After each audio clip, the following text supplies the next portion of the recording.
Time now, 6 o'clock on your Tuesday. Good morning. We do have a weather alert for you today, so we want to send it right over to meteorologist Alyssa Caraprice. Rain already popping up in some parts of the area. Let's find out when it really arrives in earnest. Hey, Alyssa. Hey guys, good morning. Yeah, tracking showers across much of the area this morning. Temperatures were starting close to freezing for much of the area, but as that rain keeps on pushing in, temperatures are rising. 45 in Albany, a little bit cooler off to the north, where temperatures still sit near freezing. So a freezing rain advisory in effect north of Albany. This is through 8 o'clock this morning. Also includes the Berkshires, Bennington County as well. Would not be surprised if it does happen to get canceled prior to 8 o'clock, because the pockets of freezing rain I was tracking now lifting north of the region, and it's really just plain old rain for much of Warren County, Washington County, Saratoga County as well, over through the Mohawk Valley, and spotty showers down through portions of the Catskills, the Mid-Hudson Valley too. So here's the deal. Heading to the bus stop, temperatures cooler north of Albany, but more mild around the capital region and points on south. We've already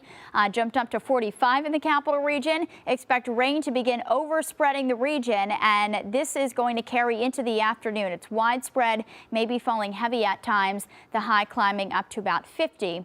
Carrie Beal has been on the roads throughout the morning. She's been tracking those road conditions for us. She is in Saratoga County right now. Carrie, I'm assuming the roads are wet where you are. How are things looking? Looking pretty rainy, wet, and slippery. We're on 29 East heading towards Saratoga Springs, and you can see the rain is coming down, particularly in these rural areas or some of these back roads where there's not a lot of light. You have to drive a little more carefully because you don't want to get in a crash, or it's a little bit harder to see the road. So just be extra careful when you're coming down some of these roads and you don't have extra light around you. And the National Highway Traffic Safety Administration, they have a couple tips for you if you're heading out this morning. They advise you that on the bridges and some of the overpasses, those are the areas that tend to freeze over first. So if you are in an area where it's a little bit colder this morning, do keep that in mind. Drive a little bit extra carefully over the bridges and overpasses and the ramps.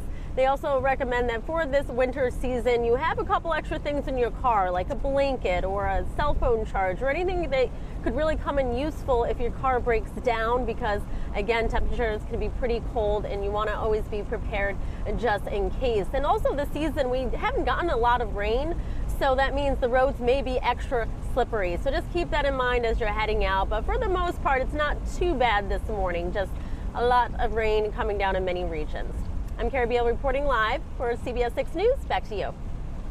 CBS 6 Eye on Traffic is sponsored by CDTA's Navigator, making transit smarter, better, and faster than ever. All right, Carrie, thanks. As we take a look out at the rest of the capital region, I-90 passing exit 3 for the state campus looks okay right now, especially in the traffic department. East and westbound lanes pretty empty, and who is out there is moving along with no major problems right now. We are accident and incident free. Probably a good idea, though, to give yourself a little bit of extra time here as the morning goes on if your commute starts a little later in the day. That's your CBS 6 Eye on Traffic. We turn now to breaking news this morning out of South America, Colombia, where police have confirmed that 5 people